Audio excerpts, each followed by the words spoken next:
एक अंधे लड़के की विचित्र लव स्टोरी। एक अमीर लड़का था, उसे एक गरीब किसान की लड़की से प्यार हो गया। लड़की सुंदर होने के साथ साथ काफ़ी समझदार थी। एक दिन जब लड़के ने उस लड़की को बताया कि वह उससे प्यार करता है और उससे शादी करना चाहता है, तो लड़की ने कुछ सोचने के बाद उस लड़के को शादी करने से इनकार कर दिया, क्योंकि वह गरीब परिवार से रिश्ता रखती थी। लेकिन कुछ समय बाद जब ये बात उस लड़के को पता चली, तो उस लड़के ने लड़की के माता पिता से बात की और उस लड़की को समझाया।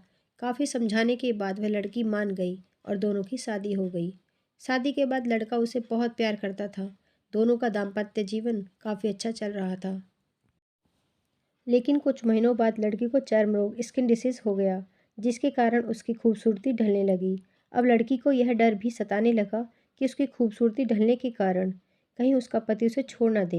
लड़की उस चर्म रोग को ठीक करने का हर संभव प्रयास कर रही थी। समय बीत रहा था और लड़की की खूबसूरती धीरे धीरे ढल रही थी। एक दिन वह लड़का एक काम से दूसरे शहर गया। लड़का जब वहां से वापस आ रहा था, तो उसका रास्ते में एक कार के साथ एक्सीडेंट हो गया।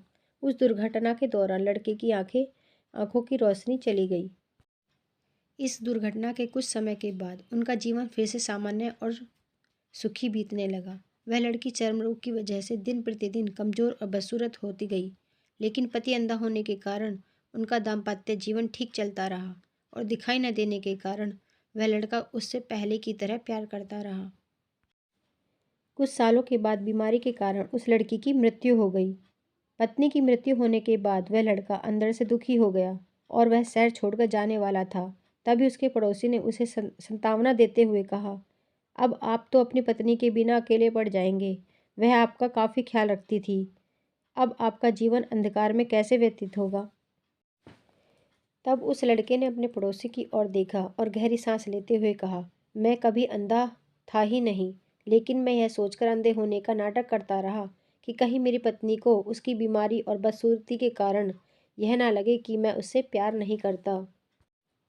इसलिए मैं इतने सालों तक बिना कुछ कहे हुए अपनी पत्नी की खुशी के लिए अंधा बना रहा। यह बात सुनकर पड़ोसी की आंखों से आंसू छलक आए और वह लड़का वहां से उठकर चला गया। इस कहानी से हमें यह शिक्षा मिलती है कि अगर आप जीवन भर खुश रहना चाहते हैं, तो आप लोगों की कमियों की तरफ ही नहीं, उनकी खूबियों की तरफ भी गौर करिए। आपका जीवन आसान हो जाएगा। दोस्तों, अगर आपको यह कहानी पसंद आए तो अपने दोस्तों को शेयर करें और अगर आप चैनल पर नए हैं तो गुड हिंदी कहानियों को सब्सक्राइब करें और नोटिफिकेशन बेल दबाना ना भूलें। मिलते हैं नई कहानी के साथ, तब तक के लिए धन्यवाद।